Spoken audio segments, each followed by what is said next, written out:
క్రైస్తలాడు దేవుని స్తోత్రం కలుగునుగాక. దేవుని బిడ్డలారా, ఉదయకాల సమయమున మీ అందరికీ నా శుభవందనాలు తెలియజేస్తున్నానండి. ప్రతి ఉదయకాలం ఈ విధంగా దేవుడిచ్చిన వాగ్దానంతో మీ ముందుకు వచ్చే కృపను దేవుడు మాకు ఇస్తున్న విధానాన్ని బట్టి నేను దేవునికి స్తుతులు చెల్లిస్తూ ఉన్నానండి. హల్లెలూయా, హల్లెలూయా. దేవుని బిడ్డలారా, ప్రతి దినం వాగ్దానం చూస్తూ ప్రార్థనలు ఏకీభించి దినమును ప్రారంభించే కృపను దేవుడు తన బిడ్డలైన మీకు ఇస్తున్న విధానాన్ని బట్టి దేవునికి స్తుతులు చెల్లిస్తున్నామండి. దేవుని బిడ్డలారా, మీ అందరి కొరకు ప్రతి దినం ప్రార్థిస్తూ ఉన్నాం. మీ అవసరతల కొరకు ప్రార్థిస్తున్నాం. దేవుడు ఇంకను మిమ్మల్ని దీవించాలని ప్రతి ఒక్కరి కొరకు కూడా అనుదినము మేము మా సంఘము ప్రార్థిస్తున్నామండి. హల్లెలూయా, హల్లెలూయా. దేవుని బిడ్డలారా, ఈ ఉదయకాలం ఒక చక్కటి వాగ్దానమును దేవుడు మనకిస్తూ ఉన్నారు. ఆ వాగ్దానమును నేను చదువుతున్నాను. కీర్తనలు 81:16 చరణమును మనం చదువుకుందామండి. అతి శ్రేష్టమైన గోధుమలను అనుగ్రహించి నేను వారిని పోషించెదను, కొండ తేనెతో నిన్ను తృప్తిపరిచెదను అని దేవుడు ఇశ్రాయేలుకి ఇస్తున్న వాగ్దానంగా ఇక్కడ దేవుని వాక్యంలో మనం చూస్తున్నాం. హల్లెలూయా. దేవుని బిడ్డలారా, ఈ కీర్తన మనం జ్ఞాపకం చేసుకున్నట్లయితే ఇది ఆసాపు రచించిన కీర్తనగా దేవుని వాక్యంలో మనం చూస్తున్నాం.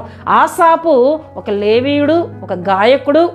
దేవుని బిడ్డలారా, ఇశ్రాయేలు కానానుకు ప్రయాణం అవుతున్నప్పుడు వారితో ఉన్న ఒక గాయకునిగా దేవుని యొక్క వాక్యంలో మనం చూస్తున్నాం.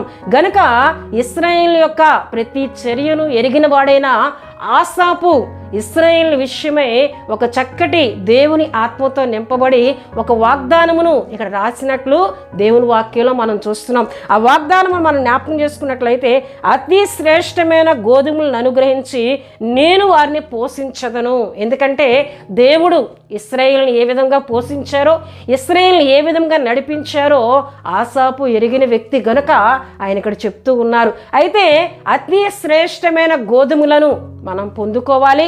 అంతేకాకుండా కొండ తేనెతో దేవుడిచ్చే ఆశీర్వాదం చేత తృప్తి పరచబడాలి అంటే ఎటువంటి ఆత్మీయతను కలిగి ఉండాలో కూడా ఆసాపు తన కీర్తనలో రాసినట్లు ఇక్కడ దేవుని వాక్యంలో మనం చూస్తామండి. హల్లెలూయా, హల్లెలూయా. 13వ చరణములో మనం చూసినట్లయితే అక్కడ చూడండి ప్రియ దేవుని బిడ్డలారా, అయ్యో నా ప్రజలు నా మాట విని ఎడల, ఇశ్రాయేలు నా మార్గములను అనుసరించిన ఎడల ఎంత మేలు. అయ్యో నా ప్రజలు నా మాట విని ఎడలా, ఇశ్రాయేలు నా మార్గములను అనుసరించిన ఎడల ఎంత మేలు అని ఇక్కడ ఆసాపు చెప్తూ ఉన్నాడు. అంతేకాకుండా 11లో మనం చూసినట్లయితే అయినను నా ప్రజలు నా మాట ఆలకింపకపోయిరి, ఇశ్రాయేలు నా మాట వినకపోయిరి, కాబట్టి వారు తమ స్వకీయ ఆలోచనలు బట్టి నడుచుకున్నట్లు వారి హృదయ కాఠిన్యమునకు నేను వారిని అప్పగించితిని అని ఇక్కడ దేవుడు ప్రియ దేవుని బిడ్డలారా ఆసాపు ద్వారా మాట్లాడుతున్నట్లు దేవుని వాక్యంలో మనం చూస్తున్నాం. అయితే అతి శ్రేష్టమైన గోధుమలను అనుగ్రహించి నేను వారిని పోషిస్తానంటున్నారు, కొండ తేనెతో తృప్తిపరుస్తానని దేవుడు అంటున్నారు. మరలా హృదయ కాఠిన్యమునకు అప్పగించడం ఏంటి?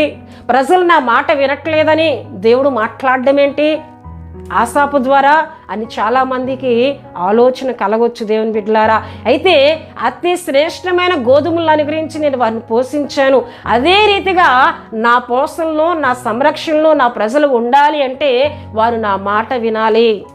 వారు నా మాట వినటలేదు, వారి సొంత నిర్ణయాలతో సొంత ఆలోచనలతో అంటున్నారు. చూడండి ప్రియ దేవుని బిడ్డలారా, కాబట్టి వారు తమ స్వకీయ ఆలోచనలు బట్టి నడుచుకున్నట్లు, ఇక నా మాట వినట్లేదు, ఇక వారి సొంత ఆలోచనలకి నేను వారిని విడిచిపెట్టాను గనుక ఇక నేను వారిని అతి శ్రేష్టమైన గోధుమలతో పోషించను, కొండ తేనెను వారికి నేను అనుగ్రహించను అంటూ ఎవరికి మేలు కలుగుతుంది అంటున్నారు ఆయన. చూడండి, అయ్యో నా ప్రజలు నా మాట విని ఎడల, ఇశ్రాయేలు నా మార్గములను అనుసరించిన ఎడల ఎంత మేలు, ఎంత మేలు, ఎటువంటి మేలు కలుగుతుంది అంటున్నారండి. అప్పుడు నేను వేగరమే వారి శత్రువులను అనగదొక్కెదను, వారి విరోధులను కొట్టుదును, యెహోవాను ద్వేషించు వారికి లొంగుదురు, వారు కాలము శాశ్వతంగా నుండును అంటూ అతి శ్రేష్టమైన గోధుమలను అనుగ్రహించి నేను వారిని పోషిస్తాను, కొండ తేనెతో నేను వారిని పోషిస్తాను. ఎప్పుడండి? నా మాట వింటే.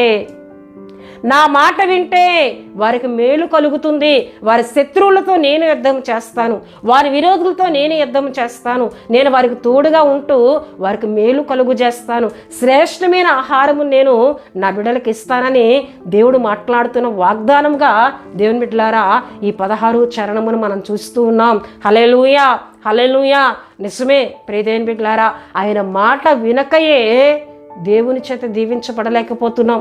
ఆయన మాట వెనకయే సమృద్ధి ఆహారమును మనం పొందుకోలేకపోతున్నాం. శ్రేష్టమైన ఆహారం ఈ రోజుల్లో ఎందుకు దొరకట్లేదండి? ప్రజలు దేవుని మాట వినట్లేదు. భూమి ఎందుకు నిస్సారం అయిపోయిందండి? ప్రజలు దేవుని మాట వినట్లేదు. ఈ రోజులు మనం చూసినట్లయితే ప్రియదేవుని బిడ్డలారా, అంతా మందులు వేస్తూనే పంటను పండించుకునే పరిస్థితులు ఏర్పడ్డాయి. ఎందుకంటే భూమిలోని సారము తగ్గిపోయింది, భూమి మీద దేవుని ఆశీర్వాదం తగ్గుతూ వస్తూ ఉంది. గనుకనే ఏమండి అది శ్రేష్టమైన ఆహారంగా మనకు దొరకటలేదు. శ్రేష్టమైన ఆహారం మనకు దొరకలేని పరిస్థితి ఎందుకు ఈ భూమి మీద మనకు ఏర్పడింది అంటే, ప్రజలు దేవుని మీద తిరుగుబాటు చేస్తూ ఉన్నారు, దేవుని కట్టడాలను గైకొనట్లేదు. గనుకనే శ్రేష్టమైన ఆహారమును పొందుకోలేకపోతున్నారు. అయితే ఎవరు శ్రేష్టమైన ఆహారం చేత తృప్తిపరచబడతారు అంటే, ఆయన మాట వినని వారని దేవుని యొక్క వాక్యంలో మనం చూస్తున్నాం. చూడండి, యెషయా గ్రంథము ప్రియదేవుని బిడ్డలారా 1వ అధ్యాయము 19వ వచనంలో చూస్తే, మీరు సమ్మతించి నా మాట విని ఎడల మీరు భూమి యొక్క మంచి పదార్థములను అనుభవింతురు. మీరు సమ్మతించి నా మాట వింటే భూమి యొక్క మంచి పదార్థాలు మీరు అనుభవిస్తారు. మీరు వినట్లేదు గనుకనే భూమి నిస్సారంగా మారిపోయింది. భూమిలో ఉన్న సారము తగ్గిపోయింది. భూమి మంచి పంటనిచ్చుట బదులు సారము లేని పంటను ప్రజలకు ఇస్తూ ఉంది. మీరు సమ్మతించి, మీరు కలిసి నా మాట విని మీరు విత్తనం విత్తినట్లయితే ఆ విత్తనము నేను ఆశీర్వదిస్తాను. నిజమే, ఇస్సాకు దేవుని మాట ప్రకారమే విత్తనం వేసి 100 ఫలము, శ్రేష్టమైన ఆహారమును కరువు కాలంలో పొందుకున్నట్లు దేవుని వాక్యంలో మనం చూస్తాం. హల్లెలూయా. ఆదికాండం 26:12 మనకు కనిపిస్తుందండి. ఇస్సాకు ఆ కాలమందున్న వాడే విత్తనం వేసి 100 ఫలం పొందుకున్నాడని అక్కడ దేవుని వాక్యంలో మనం చూస్తాం. ఆయన మాట వింటే ప్రియదేవుని బిడ్డలారా శ్రేష్టమైన ఆహారమును భుజిస్తాం. ఆరోగ్యవంతమైన ఆహారం మనకు దొరుకుతుందండి. ఆయన మాట వినకయే ప్రియదేవుని బిడ్డలారా అనారోగ్యములు కలిగే ఆహారం ఈరోజు లభిస్తూ ఉంది. శ్రేష్టమైన ఆహారము దొరుకుటలేదు ప్రియదేవుని బిడ్డలారా. ఆయన మాట విందాం, ఆయన మాట విందాం. మన ఆహారమును ఆయన దీవిస్తారు, మన పానమును ఆయన దీవిస్తారండి. అంతేకాకుండా 20వ వచనంలో చూస్తే, సమ్మతింపక తిరుగుబడిన ఎడల నిశ్చయముగా మీరు ఖడ్గముల పాలగుదురు. మీరు సమ్మతించకుండా తిరగబడినట్లయితే ఖడ్గముల పాలవుతారని ఇక్కడ దేవుడు యెషయా ప్రవక్త ద్వారా మాట్లాడుతున్నారు. హల్లెలూయా. దేవుని చేత శ్రేష్టమైన దీవెనలు పొందుకోవాలి, శ్రేష్టమైన ఆశీర్వాదాలు పొందుకోవాలి అంటే ప్రియదేవుని బిడ్డలారా ఆయన మాటను మనం వినాలి, ఆయన కట్టడాలను మనం గైకొనాలి, ఆయన ఆజ్ఞలను మనం గైకొనాలి. అప్పుడే మన ఆహారం మీద దేవుని ఆశీర్వాదం ఉంటుంది, మన పానం మీద దేవుని ఆశీర్వాదం ఉంటుంది. మనం చేస్తున్న ప్రతి దానిలో కూడా శ్రేష్టమైన దీవెనలను, శ్రేష్టమైన ఆశీర్వాదములు పొందుకుంటాం. కొండ తేనెతో నేను తృప్తిపరుస్తాను అంటున్నారు. కొండ తేనె అనగా అది శ్రేష్టమైనది, అది ఒరిజినల్ తేనె ప్రియదేవుని బిడ్డలారా. ఇంక అందులో కల్తీ అనేది లేదు. ఈ రోజుల్లో కల్తీ తేనె అమ్ముడవుతూ ఉంది ప్రియదేవుని బిడ్డలారా. ఆయన మాట మనం విన్నట్లయితే కొండ తేనెతో మనల్ని తృప్తిపరుస్తానని ఉదయకాల సమయంలో దేవుడు మాట్లాడుతూ ఉన్నారు. అతి శ్రేష్టమైన గోధుమలను అనుగ్రహించి నేను వారిని పోషిస్తాను, కొండ తేనెతో నేను వారిని తృప్తిపరుస్తానని దేవుడు మాట్లాడుతున్నారు. ఎప్పుడండి? ఆయన మాట మనం వినాలి, ఆయన మాట మనం వినాలి, ఆయనకు మనం లోబడాలి, ఆయన కట్టడాలను గైకొనాలి, ఆయనను మనం గౌరవించాలి, ఆయనను మనం మహిమపరచాలి. అప్పుడే దేవుని చేత మనం దీవెనను పొందుకుంటాం. మనం చేసే ప్రతిదీ కూడా శ్రేష్టమైనదిగా దేవుడు ఆశీర్వదిస్తారు. నువ్వు చేసే ప్రతి పనిలో కూడా దేవుని ఆశీర్వాదం ఉంటుంది, తృప్తి అనేది నీకు కలుగుతుంది. నువ్వు ఏ పని చేసినా దేవుని చేత తృప్తి పరచబడతావు. గనుక ఇటువంటి వాగ్దానములున్న ప్రతి దీవెన ఆయన మాట విని పొందుకుందాం. దేవుడు తన మాటలను, తన వాగ్దాన దీవెనలను మన వినికుల్లో ఆశీర్వదించునుగాక. దేవుని బిడ్డలారా, ఈ వాగ్దానం విన్న మీ అందరి కొరకు నేను ప్రార్థిస్తూ ఉన్నాను. ప్రతి ఒక్కరూ కండ్లు మూసుకొని తల వంచి ప్రార్థనలో ఏకీభించాలని ప్రభు పేట తెలియజేస్తూ ఉన్నానండి. మహాపరిశుద్ధుడివైన తండ్రి, ప్రేమ కలిగిన యేసయ్యా, మీకు స్తోత్రములు చెల్లిస్తున్నాను నాయన. ఉదయకాలం చక్కటి వాగ్దానం ద్వారా మా అందరితో మీరు మాట్లాడారు.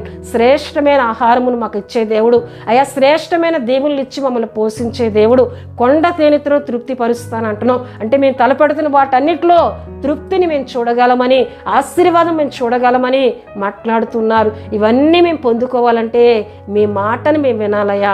మేము సమ్మతించి నీ మాట వింటే భూమి యొక్క మంచి పదార్థములను మేము అనుభవిస్తామని మాట్లాడుతున్నారు గనక ఈ వాగ్దాన మాటలు విన్న ప్రతి ఒక్కరూ కూడా నీ మాట వింటూ మిమ్మల్ని గౌరవిస్తూ ప్రభువా ఈ వాగ్దానములను ప్రతి దీవెన పొందుకోవడానికి సహాయం చేయండి. దినమంతా కూడా నిబిడలకు నీ కృప, మీ కాపుదల, మీ సంరక్షణ తోడు అనుగ్రహించమని అపవాది క్రియలను లయపరిచి ప్రతి ఒక్కరి చుట్టూ మీ కంచి కాపుదల తోడుగా ఉంచండి. రాకపోకల్లో మీరు తోడుగా ఉండండి. ఎవరైనా బలహీనలుగా ఉంటే ముట్టి స్వస్థపరచండి. కార్యాలు పూనుకుంటే సఫలతను దయచేయండి. ప్రతి పనిలో తోడుగా ఉండి దినమంతా కాపాడమని యేసు నామములో అడుగుచున్నాం తండ్రి, ఆమేన్. యేసు రక్తమే జయం, ప్రవేశు రక్తమే జయం. ప్రవేశు రక్తం సంపూర్ణమైనది. అపవాది క్రియలకరంత నాశనం కలుగునుగాక. ఆమేన్, ఆమేన్, ఆమేన్. దేవుడు మిమ్ములను మీ కుటుంబములను బహుగా దీవించునుగాక. ఆమేన్.